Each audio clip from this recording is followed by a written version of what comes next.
సచ్చిదానంద సద్గురు సాయినాథ్ మహారాజ్ की జై. శ్రీ రాఘవేంద్ర తీర్థ చరిత్ర 6వ అధ్యాయం. పెద్ద చదువు పెండ్లి. కుంభకోణమునందలి విద్యామఠ సందర్శనము వెంకటనాథుని నామాంతరం జీవితంలో చెరగని ముద్ర వేసింది. అప్పటికాతని ప్రాథమిక విద్య ముగిసి ఉండినది. అమరకోశమంతయు కంటతడ పెట్టబడి సంస్కృత పదజాలముల నిఘంటువే అతని నోట నుండెను. వ్యాకరణ శాస్త్రముపై అతని అవ్యాజ ప్రేమ.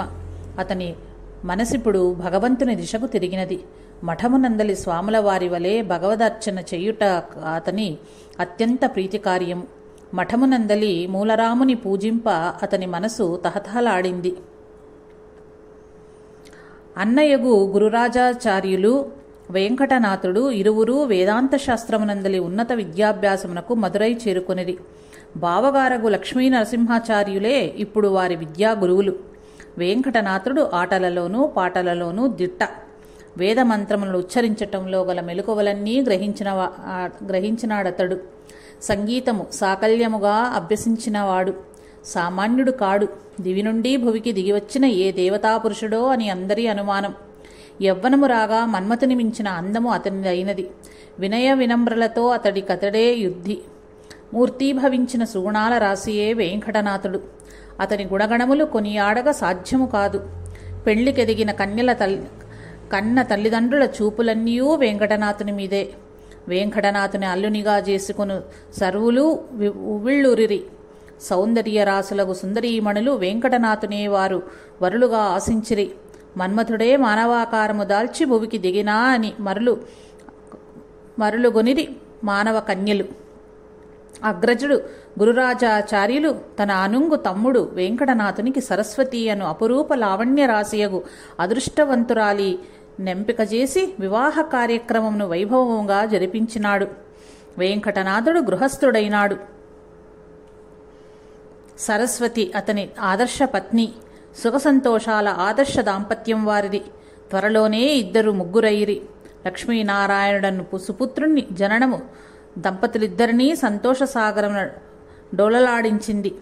సరస్వతి వెంకటనాథుల వైవాహిక జీవితము తొలి రోజులు వారి అన్యోన్యానురాగము ప్రతిబింబించు మధురానుభూతుల మాధుర్య జీవనము.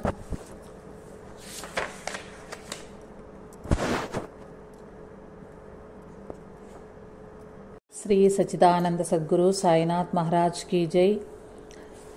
శ్రీ రాఘవేంద్ర తీర్థ జీవిత చరిత్ర అధ్యాయం 7. పట్టు సడలింపని పెను దారిద్ర్యము.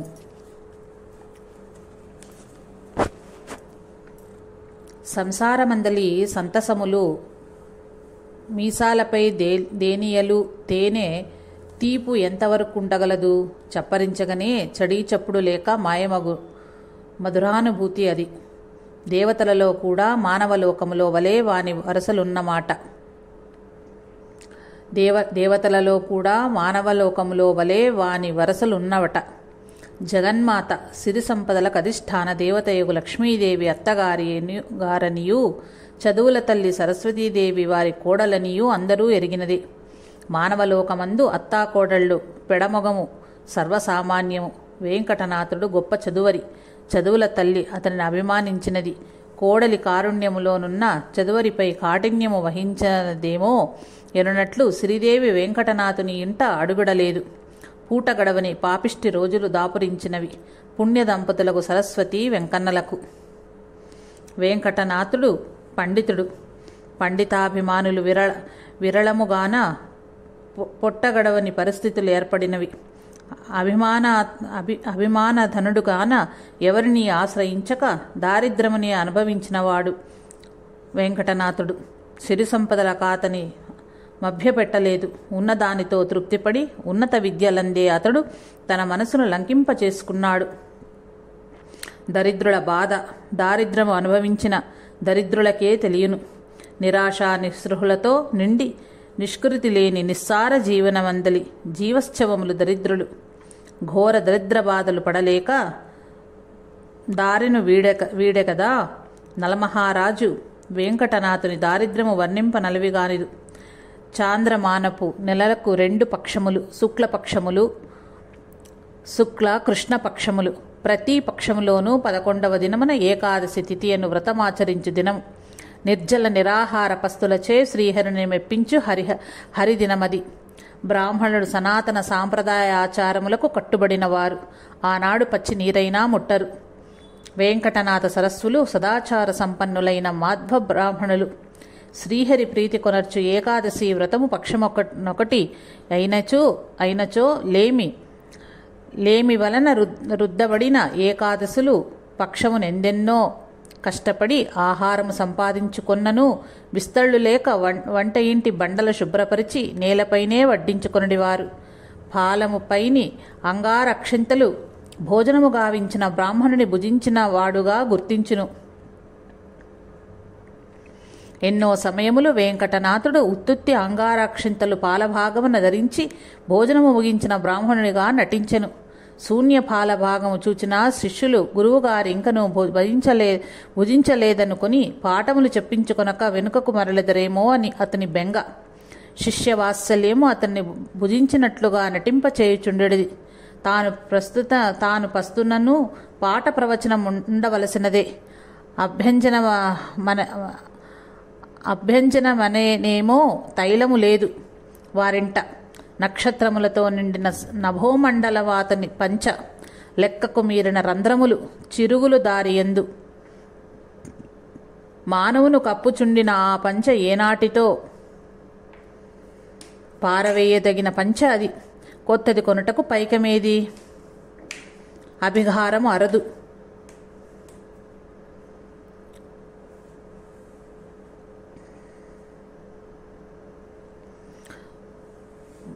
భోజనాత్ పూర్వము అన్నముపై నేతిని జలకరించు సనాతన సాంప్రదాయమును అభిహారమందురు. అభిహారమైన పిదప భోజనమునకు ఉపక్రమింతురు. నేతితో భోజనము ఉన్న వారికే. అశేష భక్తుల కన్న దాత భాగ్యదాతగా అలరారుచున్న నేటి రాఘవేంద్రుడు వెంకటనాథునిగా అనుభవించిన దారిద్ర్యం ఊహించిన కడుపు దేవినట్లయి కన్నీరు కురియును. దరిద్రులకు అండ ఆ నారాయణుడే. వారినతడు ప్రేమించును. యస్య అనుగ్రహమిచ్చామి తస్య విత్తం హరామ్యహం అని శ్రీకృష్ణుని వాక్కు ఆడి తప్పినవాడుగాన అనుగ్రహించుటకే ఆ దేవదేవుడు వెంకటనాథుని కట్టి దారిద్ర్యమంటగట్టెనేమో అని అందుమా. సరస్వతీ సతి వెంకటనాథుని మనస్సుకు నచ్చిన ఇల్లాలు. వెంకటనాథుడు ఆమెకు పతిదేవుడు. భగవంతుని అట్టి పతినిచ్చినందున కృతజ్ఞతతో కొండాడినది.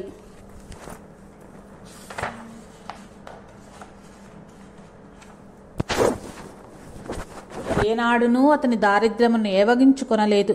గృహిణిగా ఉన్న దానిలో కాలము వెళ్ళబుచ్చినది. భార్యాభర్తలిరువురూ ఒకరికొకరు త్యాగమూర్తులుగా మారి అన్యోన్యానురాగంతో అసదృశ్యము పట్టు సడలింపని పెను దారిద్ర్యమును ఎదుర్కొని దేవుడిచ్చిన దానితో తృప్తిపడి జీవనము కొనసాగించిరి. తల్లిదండ్రులెట్లో తనయుడు అటులనే.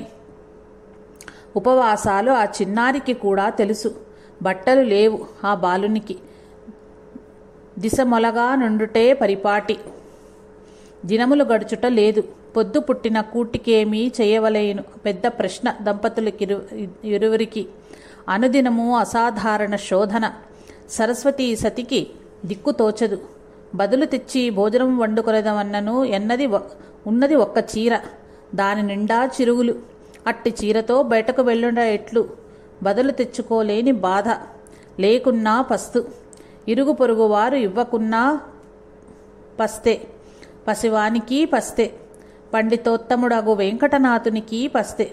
సహధర్మచారిణిగా సరస్వతీకి పస్తే. పస్తులమయం వారి పండింటి సంసారం. పస్తులమయం వారి పండింటి సంసారం. ఓ దరిద్ర దేవత, నీ దాష్టికమెంతటిది? భోజనము లేని బ్రాహ్మణ కుటుంబమది. వెంకటనాథ సరస్వతులు వారి వివాహ దినమున మాత్రమే నేతిని చూచియుండరన్న అతిశయోక్తి లేదు. సంసార సాగరమున కష్టాలనంతరములైన వెరువని వారే సుఖజీవునులెప్పుడైనా అను మాటలెంత సత్యం. వెంకటనాథ సరస్వతుల సహనశీలత వారి దారిద్ర్యాన్ని వెక్కిరించినది. వెంకటనాథునికి భగవదాలోచన తప్ప వేరొక యోచన లేదు. ఒకానొక దినమది. ఇంట వంట లేదు. వెంకన్న ఏమీయూ వండలేదా అని అడిగినప్పుడు భార్య అశ్రువులే సమాధానం. వంట వార్పులు లేకున్నా మానే సద్భక్తితో సమర్పించిన సలిలములే ఆ సర్వజ్ఞునికి షడ్రసోపేత వంటకములని వెంకటనాథుడు సరిబుచ్చుకొని వచ్చి నీరే పరమాత్మునికి నైవేద్యముగా నివేదించినాడు. ఎట్టి శోధన ఎది! ఎంతటి పరిపక్వ భక్తి అది! కారణజన్ముడు కానా వెంకటనాథునికిట్టి విషమ పరిస్థితి విషాదమివ్వలేదు. సరస్వతి సామాన్య గృహిణి, దుర్విధిని ద్వేషించలేదు.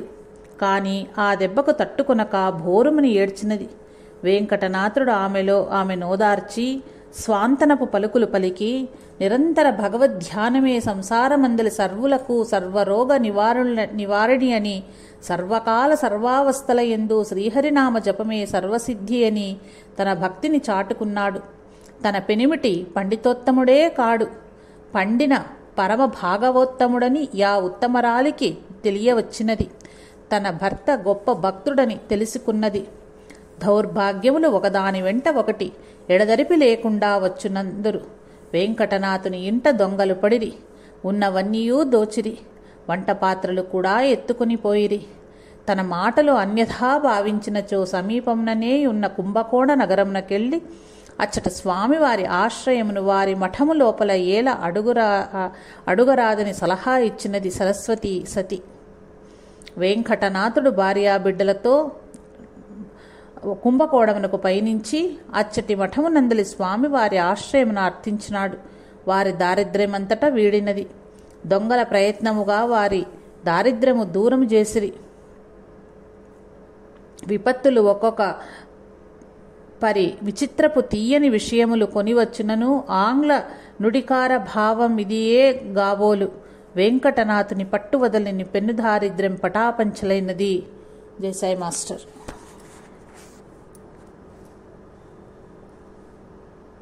శ్రీ సచిదానంద సద్గురు సాయినాథ్ మహారాజ్ కీ జై. శ్రీ రాఘవేంద్ర తీర్థ జీవిత చరిత్ర అధ్యాయం 8. కుంభకోణంలో. కుంభకోణ మఠమునందు వెంకటనాథుని కుటుంబమునకు సాదర స్వాగతం లభించినది. అచ్చట స్వాముల వారు వెంకన్న కుటుంబమునకు భోజన వసతులు కల్పించి ఆదుకొనిది. వెంకటనాథుడు శ్రీ జయతీర్థులు, విబుధేంద్ర తీర్థులు, వ్యాసతీర్థులు మున్నగు మధ్వయితల బోధనలన్నింటినీ చదివి మధ్వశాస్త్ర నిపుణుడయ్యను. గురువులకు శ్రీ సుధీంద్ర తీర్థులకు వెంకటనాథుని వంటి శిష్యుడు దొరికినందులకు యమితానందము. శాస్త్రములన్నింటినీ అభ్యసించి వ్యాకరణ శాస్త్రమునందు అద్వితీయుడైనాడు వెంకటనాథుడు. ఆ రోజులలో అభ్యసనాధ్యాపకమునకు కాల పరిమితి గాని గ్రంథముల పరిమితి గాని లేదు. అధ్యయనము చేసిన శాస్త్రమునందు అసాదృశ్య పాండిత్యమే అవధి. ఆనాటి అధ్యాపకులు శిష్యాది చేత్ పరాజయం అను సూక్తిని పాటించి విద్యాదానము చేసి శిష్యుని చేత మన ఓటమిని అంగీకరించు వరకు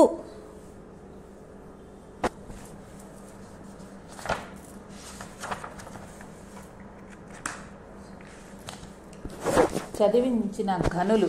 వెంకటనాథుడు తాను నేర్చిన తదితరులకు బోధించి తన పాండిత్యమును పెంచుకున్నాడు. వెంకటనాథుడు పుట్టుకతోనే అధ్యాపకుడు. పాఠ ప్రవచనములన్నా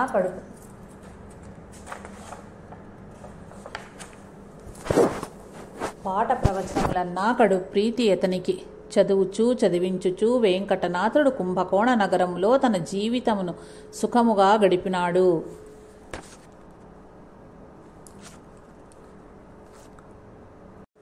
శ్రీ సచిదానంద సద్గురు సాయినాథ్ మహారాజ్ కీ జై. శ్రీ రాఘవేంద్ర తీర్థ జీవిత చరిత్ర అధ్యాయం 9. వేదాంత చర్చలు. మత సంబంధ మఠములకు పెద్ద పీఠాధిపతి. వీరు సంచారములు చేసి ద్వైత సిద్ధాంత ప్రచారం చేసెదరు. సుధీంద్ర తీర్థరు సంచారం వెడలినప్పుడు వెంకటనాథుడు వెంట నుండెడివాడు. చోళ దేశమది. బ్రాహ్మణ అగ్రహారమునందలి ప్రతి సదము సరస్వతీ సదనమే. అగ్నిదేవుని ఆరాధించు బ్రాహ్మణుల యజ్ఞయాగాదుల నుండి వెలువడిన పొగ ఆకాశమంతయు ఆక్రమించి కారు మేఘముల తలపించుచుండెను. పండితులే గాని పామరులు లేరచట. శ్రీ సుధీంద్ర తీర్థులు శిష్య బృందము వెంటరాగా చోళ దేశ పర్యటనకు పూనుకున్నారు. ఘన స్వాగతం లభించినది. వారిక రాజమున్నార్ రాజమన్నార్ గుడియను చోట అద్వైత సన్యాసి ఒకరు వీరితో వాగ్వివాదానికి సిద్ధమైనారు. ద్వైతాద్వైత సిద్ధాంతములు ఒకదానికొకటి ఉత్తర దక్షిణ ధ్రువములు. జీవ బ్రహ్మైక్యత అద్వైత సిద్ధాంతపు మూలము. ద్వైత సిద్ధాంతము తద్భిన్నము. జీవుడు వేరు, దేవుడు వేరు. జీవులు దేవుని దాసానుదాసులు. వెంకటనాథుడు అద్వైతుల వాదములను అత్యద్భుతముగా ఖండించి ద్వైత సిద్ధాంతమును స్థాపించినాడు. వ్యాకరణం అతని చెప్పు చేతులలో ఉండుటచే ప్రత్యర్థుల అతని వాగ్ధాటికి ఆగలేకపోయిరి. సుధీంద్ర తీర్థుల సంతసము చెప్పన తరము కాదు. తర్కమునంద అతని తీరు తనివిదీరా చూడవలసినదే కాని చెప్పుటక సాధ్యము. గురు సుధీంద్రుల అతన్ని చేరదీసి మహాభాష్యాచారుడని బిరుదు ఇచ్చి గౌరవించారు. వెంకటనాథుడి నాటి నుండి మహాభాష్యాచార్య వెంకన్న భట్టు అనియు మహాభాష్యాచార్య వెంకటనాథుడనియు ప్రసిద్ధుడయ్యను. అతని పేరు నలుదిక్కులా ప్రాకినది. స్థానిక విద్యామఠముగా వారి మఠము కూడా వాసికెక్కినది. ఆనాటి రాజులు, పాలకులు, విద్యాభిమానులు తంజావూరి పాలకుని ఆహ్వానం వారికి అందినది. యజ్ఞనారాయణ దీక్షితులని అచట ఆస్థాన పండితుడు, గొప్ప విద్వాంసుడు సుధీంద్రులకు స్వాగతం చెప్పవచ్చిన దీక్షితులు వెంకటనాథుని గాంచి, మీ దర్శనం కాకతాళీయము, చాలా సంతోషమని సద్భావం ప్రకటించారు. వెంకటనాథుడు కాకతాళీయమను పదమునే విద్వచర్చకు తీసుకుని తనకు గల అపార పాండిత్యమున అతనికి తెలియజేసినాడు. కవి పండితులు అచ్చెరు ఒందిరి. తదుపరి చర్చ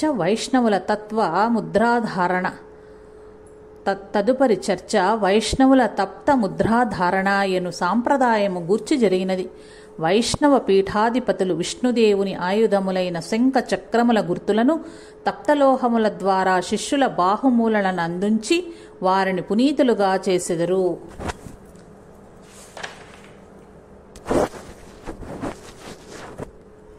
ముద్రాధారణమును ఈ ప్రక్రియ ప్రతి మధ్వునికి అవసరము. ఈ ప్రక్రియ వేదములందు చెప్పని వింత ఆచారములని దీక్షితుల వాదన. వెంకటనాథుడు అతని వాదమును తిరస్కరించి ముక్తికి తప్తముద్రాధారణ అత్యవసరమని గురు శ్రీ విజయీంద్ర తీర్థుల రచన చక్రమీమాంసమును ఆధారంగా చేసుకుని దీక్షితులను అవాక్కునిగా చేసెను. సాటిలేని సహజ పాండిత్యము వెంకటనాథునిది.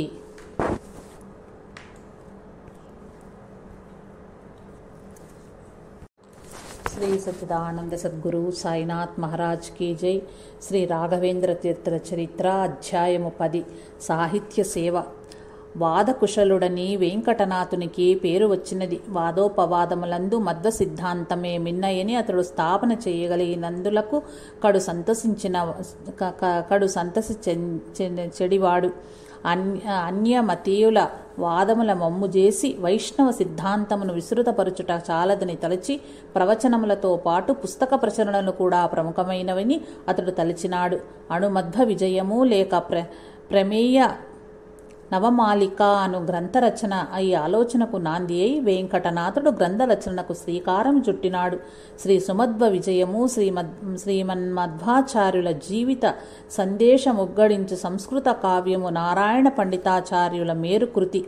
వెంకటనాథుడు ఈ కృతి ఎందలి 16 సర్గముల సారాంశమును సర్గమునకు 2 యుగ్మకములుగా సంక్షేపించి 32 శ్లోకముల ఆ మేరుకృతిని అత్యుత్తముగా వ్రాసినాడు. ఒక ఉద్గంధమునందలి సర్వ విషయముల క్రోడీకరించి సంక్షిప్తముగా వ్రాయుట సమకాలీన సంస్కృత పండితులను ఆశ్చర్యపరిచినది. వెంకటనాథుని సంస్కృత భాషా జ్ఞాన సముద్రశ్యము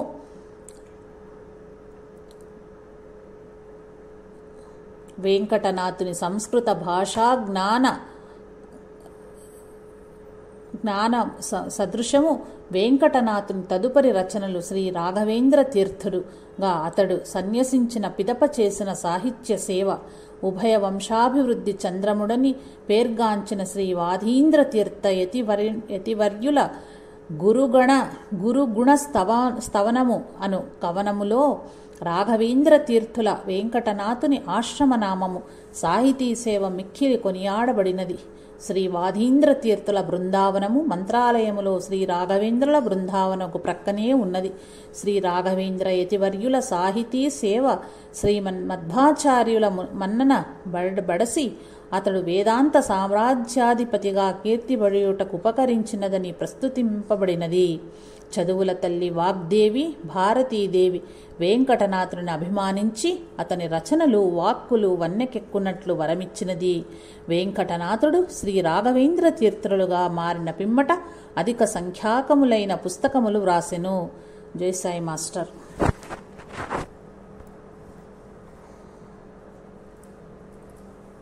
శ్రీ సచ్చిదానంద సద్గురు సాయినాథ్ మహారాజ్ కీ జై. శ్రీ రాఘవేంద్ర తీర్థల జీవిత చరిత్ర అధ్యాయం 11 సన్యాస స్వీకారం. వేదార్థములన్నీయూ వివరించవలనని వెంకటనాథుని అభిలాష. జగద్గురువులు శ్రీమధ్వాచార్యుల ఋగ్భాష్య మాతనికి ఆదర్శం. కానీ అతని అభీష్టం కొనసాగలేదు. తన అనంతరం పీఠమునకు సరియగు వారసుడిని గురు సుధీంద్రుడు వెంకటనాథుని పట్ల ఆశ పెంచుకొనెను. ఇంతలో మరి ఒక శిష్యుడు తనకు సన్యాసం ఇప్పించమని వేడుకొనగా అతనికి ఆశ్రయమిచ్చి యాదవేంద్రులు అని పేరిడెను. యాదవేంద్రులు గురువాజ్ఞను పడిసి మత ప్రచారమునకే సంచారయాత్రగై కొనెను. రోజులు దొరలినవి. ఒకనాటి రాత్రి గురు సుధీంద్రుల కలలో శ్రీ మూలరామచంద్రదేవుడు కనిపించి సుధీంద్రుల అనంతరము పీఠముకెక్కు అర్హత వెంకటనాథునికొకనికే కలదని తెలియజేసెను. శ్రీ మూలరామచంద్రదేవుని ఇచ్చ ఇట్లున్నదని గురువులు వెంకన్నకు తెలియజేసిరి. వెంకన్న నమ్రతతో హేమాహేమీలు పీఠాధిపతులుగా నుండిన ఆ మఠము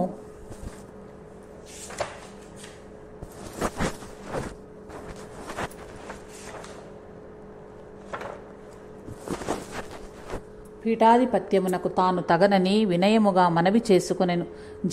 శ్రీ జయతీర్థరు మున్నగు పేర్గాంచిన యతివర్యుల స్థానములో ఉండుటయన్న అదెంతటి యోగ్యత ఉండవలనని తనకు తాను ప్రశ్నించుకొనుచున్నాడు. ఈత నేర్వని వాని చందనముననున్న తాను దరియే గానని సముద్రము మీదుట సాధ్యముగవునా అని గురువుల వారిని ప్రశ్నించినాడు. అతని వినయ విధేయత నమ్రత గురువుల వారిని సంతతపరిచినవి. ఆత్మ నిగ్రహము నిరాడంబరత మున్నగు నౌకలతో అట్టి సముద్రము నీదుట సుసాధ్యమనియు తన ఆశీస్సులనడి తరచాపలు ఆ నౌకలకు చుక్కాని వలె కూడా తోడ్పడగలవని గురు సుధీంద్రుల వారు వెంకన్నకు సెలవిచ్చినారు. వెంకటనాథునికి మిన్ను విరిగి మీద పడినట్లయినది. గురువుల వారు తనను సర్వస్వము త్యాగము చేయుమనియు భార్యాబిడ్డలు త్యజించి సన్యాసం పుచ్చుకొనమనియు ఆదేశించుచుండిరి. తాను సన్యసించిన చిన్న వయసులోనున్న తన భార్య తనయుడు చూచుకొను వారు దిక్కులేక వీధినబడు ప్రమాదమున్నదనియు తాను సన్యాస స్వీకారమునకు ఇచ్చగించుట లేదనియు తనను క్షమింపమనియు వెంకటనాథుడు గురువుల వారిని వేడుకున్నాడు. తన శిష్యునికి పడని సన్యాస స్వీకారము గూర్చి తాను శిష్యునికి చెప్పుచున్నానని గురువునకు కూడా బాధగా ఉండినది. వెంకటనాథునిది చిన్న ప్రాయం. అతని భార్య కూడా అంతే. సన్యాసం వెంకటనాథునికి ఇష్టము లేదు. సంసారమునందలి నిస్సారము క్షణభంగురములైన సాంసారిక సుఖములు భార్యాబిడ్డల ఎడగల మమతలు వీటిని గుర్చి గురువుల వారు పెద్ద ఎత్తున చెప్పినారు. సన్యాసి సుఖీ సంసారి దుఃఖీ అన్నారు. సంసారము వదిలి అన్ని బంధములు తెంచుకున్నప్పుడే శ్రీహరిని చక్కగా గొలుచుటకు వీలు ఉండునని, ఏనాటికైనా సంసారము దుఃఖమయమే సన్యాసమయమే శరణ్యమని అతడు వెంకటనాథునికి నచ్చచెప్పినాడు. తన కుమారుడైన లక్ష్మీనారాయణునికి ఉపనయనము గావించి సన్యాస స్వీకారమునకు వచ్చివేయమని గురువుల వారు వెంకటనాథుని కోరినారు. వెంకటనాథునికి మూర్ఛ వచ్చినంత పని అయినది. అనురాగపు అర్ధాంగిని బుద్ధుల పట్టి చిన్నారి లక్ష్మీనారాయణ్ణి వదిలి సన్యసించి భగవద్ ఆరాధనకు తోడగుట అతనికి కాని పని. గురు సుధీంద్రుల వారు తేనె తెట్టునొకదానిని కదిలించినట్లయినది. మనసున 1000 అగ్నిపర్వతములు బ్రద్దలైనట్లయినది. దిక్కుతోచగా తెగని ఆలోచనతో సతమతమైనాడా వెంకటనాథుడు.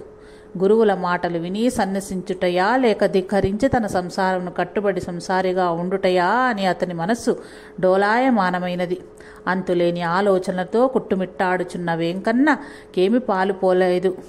ఎట్టి నిర్ధారణకు రాలేకపోయాడు. సంసారము సారహీనముగా కనబడటలేదు. కానీ సన్యాసమునందలి సాధుత్వము కూడా అతనిని ఆకర్షించినది. సంసారి దుఃఖీ, సన్యాసి సుఖీ అను గురువుల మాటలు అతని కర్ణరంధ్రములందు కంపించుచునే ఉండెను. సర్వము త్యజించి సన్యాసిగా భగవత ఆరాధన చేయుటయే భవబంధముల నుండి ముక్తి అని అతనికి తోచినది. గురువుల మాట విననిచో అతడు దుశపించునేమోనన్న భయం, వినినచో సర్వసంగ పరిత్యాగ మారుట తథ్యమని అతని ఆరాటం. అతని ఆలోచనలు చిక్కువీడిని జటిల సమస్యలవైనవి. సమస్య పరిష్కారమునకు తానెంతటి వాడు? సకలము శ్రీహరి సంకల్పం. అతని సత్సంకల్పమే జరిగి తీరునని తన ఆలోచనను కట్టిపెట్టి వెంకటనాథుడు గృహోన్ముఖుడైనాడు. తన కోసం ఇల్లాలు కనిపెట్టుకుని ఉండెను. త్వరగా ఇల్లు చేరవలని కానీ తన తలంపులు తెలియజేయరాదని అతని అభిమతం. ఇల్లు చేరిన వెంకటనాథుని ముఖము పాలిపోయి ఉండుట ఆ పతివ్రత స్త్రీ కనిపెట్టినది. ఏదో పెద్ద సంకటమే అతనిని పీడించుచుండెనని వసిగట్టినది.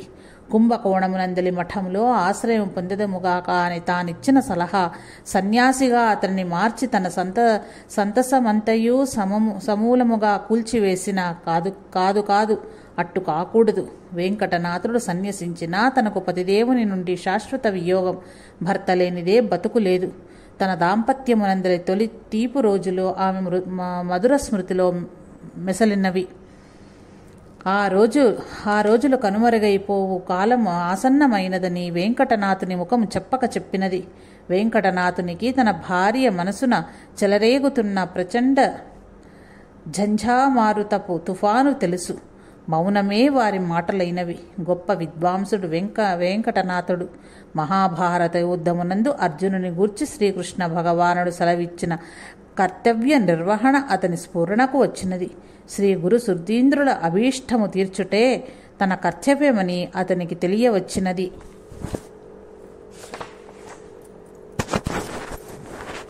శ్రీ వెంకటనాథుని స్వప్నములో సరస్వతీదేవి దర్శనము సన్యాసులకు ఆజ్ఞ. కొన్ని రోజులుగా వెంకటనాథునికి సరిగా నిద్ర పట్టలేదు. ఆ రాత్రియో అదే విధముగా గడిచినది. చదువుల తల్లి వీణాపాణి బ్రహ్మాణి తాను వాగ్దేవి అని పరిచయం చేసుకొనుచు తాను వేదవ్యాసుల సృజనలనియు మధ్వమునికి ముదము గూర్చు ముదిత అనియు చెప్పుకున్నది. అయోగ్యులు అసంబద్ధమైన అనువాదములు చేసి వేదమందలి విజ్ఞానమును భ్రష్టు పట్టించుచుండరనియు శ్రీమధ్వాచార్యులొకరే వేదాంత నిర్ణయాకములకు సుసంబంధ అనువాదములు చేసి ఉండననియు తెలిపినది. బ్రహ్మసూత్రములు స్వర్గలోకపు కామధేనువు వలె నుండి తానా ధేనువు దుగ్ధములచే పోషించబడిన దేవత అనియు తాను అతని కలలో కనిపించుట కుభాష్యులకు కులిశముగా వెంకటనాథుని తీర్చిదిద్దుటకేనని వాక్కు ఇచ్చినది. వేదార్థముల విశదీకరణకు పూనుకొను పండిత మన్యులు ఒకానొక దినము వేదముల సారమునే నశింపచేసి సర్వోత్తముడైన శ్రీహరి సర్వభౌమత్వమును త్రోసి రాజనని విపరీత అజ్ఞానము పుట్టింపబోతున్నారనియు వారి మాయావాద మిథ్యావాదనల మట్టిపాలు చేసి సుజీవుల మోక్షార్హులుగా మార్చుటే వెంకటనాథుని కర్తవ్యమనియు గురువుల ఆజ్ఞ పాలనము చేయుటయే అనగా సన్యసించి శ్రీహరి సర్వోత్తమత్వమును స్థాపించుటే అతని జన్మ కారణమనియు తెలియచేసినది. సాంసారికగా కాక సన్యాసిగా ఉన్ననే తప్ప ఈ బృహత్ కార్యము సాధ్యము కాదని చెప్పి వాగ్దేవి అదృశ్యమైనది. మరుసటి దినమంతయు అతడు ధ్యాన సమాధియందు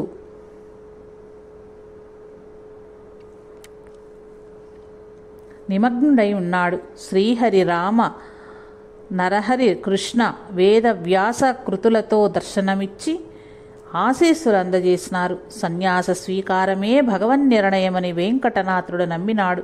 వైష్ణవ భక్తి విస్తరింపచేయుటకే స్వామి తనను పుట్టించినాడని కృతజ్ఞతతో స్వామి ఆజ్ఞలు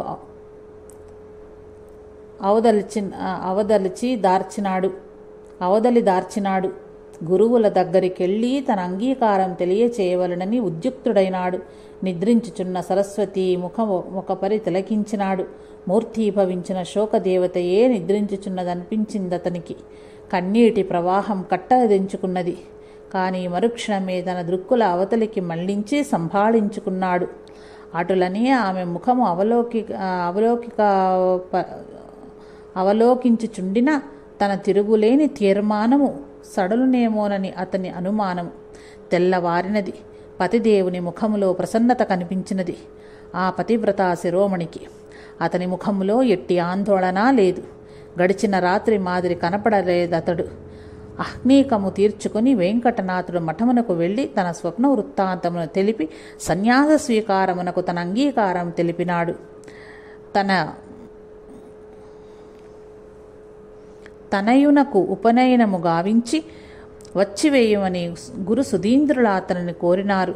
ఉపనయనము గావించినాడు వెంకటనాథుడు. గృహస్థునిగా అతడు చేసిన చివరి కర్తవ్యం అదే.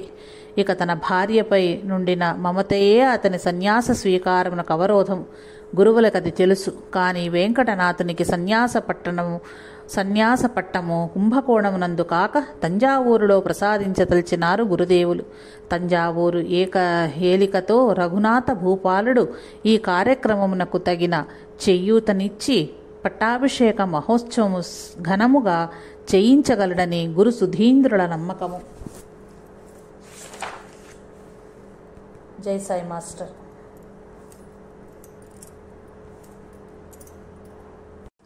శ్రీ సచ్చిదానంద సద్గురు సాయినాథ్ మహారాజ్ కీ జై. శ్రీ రాఘవేంద్ర తీర్థ జీవిత చరిత్ర అధ్యాయం 12. వెంకటనాథుడు శ్రీ రాఘవేంద్రులుగా యత్యాశ్రమము పొందుట. వెంకటనాథునికి తంజావూరులో సన్యాస ప్రధానము చేయుట లెస్సయని శ్రీ గురు సుధీంద్రుల వారు చక్కగా యోచించి ఉండిరి. అచటి పాలకుడు రఘునాథ భూపాలుడు గురు శిష్యులు ఇరువరిని సాదరముగా ఆహ్వానించి పట్టాభిషేక మహోత్సవమునకు చక్కటి ఏర్పాట్లు చేసెను. వెంకటనాథునికి ఆశ్రమమిచ్చువారన్నను వార్త దశదిశలా ప్రాకినది. సకల విద్యా సంపన్నులకు పండితోత్తములు ఆ మహోత్సవం తిలకించుటకు తండోపతండలుగా తంజావూరు రాజొచ్చిరి. ఆ సంవత్సరం క్రీస్తు శకం 1621 పాల్గుణ శుద్ధ ద్వితీయ యత్యాశ్రమ ప్రధానమునకు మంగళకరమైనదని నిశ్చయించబడెను. శుభముహూర్తం రానే వచ్చినది. గృహస్థుడుగా వెంకటనాథునికి ఇది చివరి దినము. ఇక వెంకటనాథుడుగా కాక సర్వసంగ పరిత్యాగి అయిన సన్యాసిగా చలామణియగు పర్వదినము. వెంకటనాథుడు పంచ ఉషకాలముననే లేచి ప్రాతర్ద్విధులను సాంగోపాంగంగా నిర్వర్తించి సన్యాస స్వీకార శుభ గడియలకై వేచెను.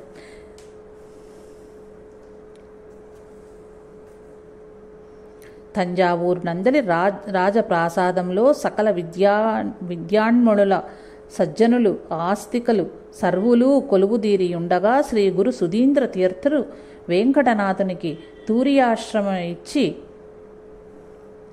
శ్రీ రాఘవేంద్ర తీర్థులని నామకరణము చేసిరి. ఈ నామధేయ మాతానికి స్వప్న సూచన ప్రణవ మంత్రోపదేశమైన పిదప శ్రీ రాఘవేంద్ర తీర్థులకు ఆ మఠపు పీఠాధిపతిగా పట్టము కట్టిరి గురు సుధీంద్రులు. శంఖము నుండి పవిత్ర జలముతో స్నాతుడగు చేయబడిన వెంకటనాథునకు ఇప్పుడు రాఘవేంద్ర తీర్థులు గురు సుధీంద్ర తీర్థులు ఇచ్చిన ఆశీస్సులు శ్రీ రాఘవేంద్ర విజయ కావ్యములో ఈ విధముగా వర్ణింపబడి ఉన్నది.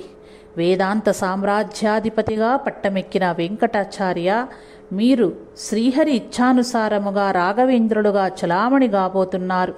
అతని సంకల్పము నెరవేరినది. కుబేరుని మించిన సంపద మీకుండుగాక. శ్రీరామచంద్రుని వలె మంచితనము కారుణ్యము మీకుండుగాక. మా పరమ గురువులు శ్రీ సుధీంద్ర తీర్థుల పవిత్ర భక్తి మీకుండుగాక. మా గురువులు శ్రీ విజయేంద్ర తీర్థుల కీర్తి మీ మీద ఉండుగాక. వాదములో మా కుశలత మీ కబ్బుగాక. మీ పీఠాధిపత్యములో మఠము మిక్కిలి రాణించగలదు.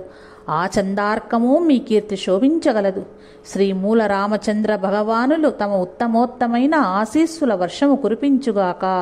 ఈ ఆశీస్సులను పలుకునప్పుడు గురు సుధీంద్రుల కళ్ళ వెంబటి అశ్రువులు కురియచుండనివి. రాఘవేంద్రుడు నమ్రాతి నమ్రులై కృతజ్ఞతతో యా ఆశీస్సులను తలదాల్చినారు. పట్ట ప్రధాన మహోత్సవము సందడి చెప్పనలివి కాదు.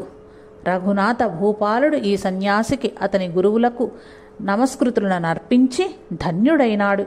సమావేశమై ఉండిన సదస్యులందరూ జయ జయ ధ్వనులతో యతిద్వయమును శ్లాఘించి పొగడ్తలతో ముంచెత్తినారు. శ్రీ సుధీంద్రుడు శ్రీ రాఘవేంద్రులకు మఠము జవాబ్దారీ అంతయు అప్పజెప్పినారు. సంస్థానపు మూల విగ్రహములైన మూల రామచంద్రుని విగ్రహము, దిగ్విజయరాముల విగ్రహము, జయరాముని విగ్రహము, వ్యాసముష్టులు 2, శ్రీ మధ్వాచార్యులకు శ్రీ వేదవ్యాసుల సిగి ఉండిన సైకత విశేషములు, వేదాంత గ్రంథములు, శ్వేత ఛత్రము, వింజామరుడు, స్వర్ణ పల్లకి మున్నగునవన్నీయు శ్రీ రాఘవేంద్ర తీర్థులకు ఇవ్వబడినవి. వెంకన్న, వెంకటనాథ, వెంకటాచార్యులను పూర్వాశ్రమ నామములు తెరమరుగైనవి. శ్రీ సుధీంద్ర తీర్థులంతటి సంచార కార్యక్రమం గైకుని హంపి వద్ద గల నవబృందావనమును పుణ్యస్థానమునకు చేరుకున్నారు. ఇదొక చిన్న దీవి.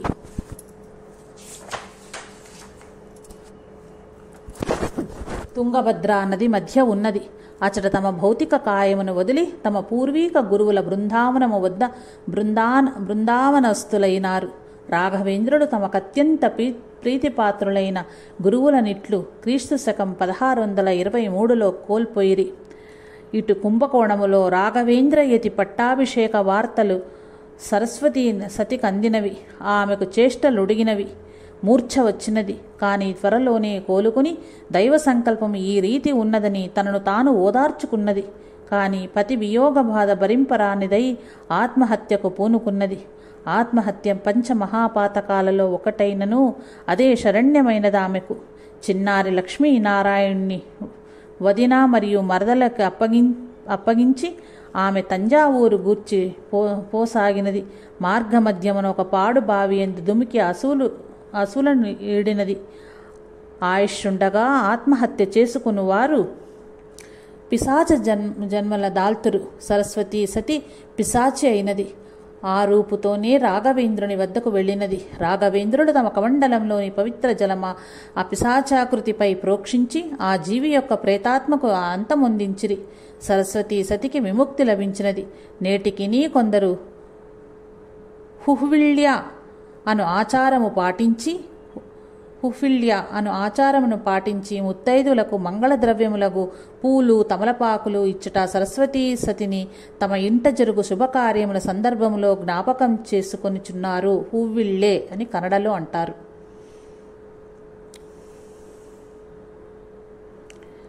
యాదవేంద్రుడు సంచార కార్యక్రమములోనున్న శ్రీ యాదవేంద్రుడు శ్రీ రాఘవేంద్ర తీర్థుల పీఠాధిపత్యమును గుర్చి విన్నారు. కుంభకోణమునకు వచ్చిన ఆశ్రమ జ్యేష్ఠులను సాదరముగా రాఘవేంద్ర తీర్థులు ఆహ్వానించి ఉచిత రీతిలో సత్కరించినారు. యాదవేంద్రుల మరలా సంచార కార్యక్రమమును గైకుని కృష్ణానదీ తీరమున ముడుమాలే అను చోట బృందాన వస్తులైరి.